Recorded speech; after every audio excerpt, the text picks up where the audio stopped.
Yazviita zvekare Botswana iya yasanganisa mabhuru maviri asingaonani, havakwanisi kugarisana patebho imwe chete kana kuita dhina vese, asi Botswana yavagarisa pamasitsi emustedhiyamu yavo mamwe chete. Hazvina kumira zvakanaka mhuri yeZimbabwe. Tichi kuuya pano tichiripota kwamuri live from Botswana, tiripo paGaborone ipapo. Tine nyaya dzatiri kuona dziri kuitika. VaMnangagwa vapinda pastadium, same vaadvocate Nelson Chamisa ndo vatotanga kupinda pastadium. Chero mukatotarisa pane masocial handles avo vagara vatokonfema. Nick Mangwana, permanent secretary of information, agara atotaura kuti Mnangagwa is left Harare for Gaborone. He will be attend the inauguration ceremony of Botswana's president-elect Duma Boko. He is accompanied by acting foreign affairs minister Mangaliso Ndlovu.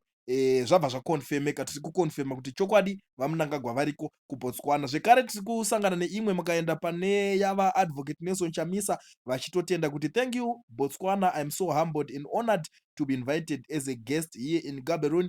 I'm in Botswana for the inauguration of new president Duma Boko and a new government. I see God is amazing, grace, God is faithful, and God's plan for Zimbabwe is great and on course. Our time to smile and celebrate is coming. Our Botswana moment is not far. We are next. Keep faith, stay the course. Blessed day. VaAdvocate Nelson Chamisa ndo mashoko avabuda vachitaura, ende tiri kukonfema zvekare kuti variko kuno kuBotswana. VaAdvocate Nelson Chamisa tavaona varipo, ende tichiona futi Gift Siziba Ostalos, uyo aimbova mutauriri webato rava advocate Nelson Chamisa reCitizen Coalition for Change, aimbova zvekare MP wekupela ndaba, ariko zvekare apindirawo, ari kuwitnessa this inauguration iri kuitika. Iyi inauguration yekufadza vanhu vakawanda, yakavhundutsa vanhu, iri kusheka sadhaki yese. Varume ivavo vese varimo vasanganiswa vauya kuinauguration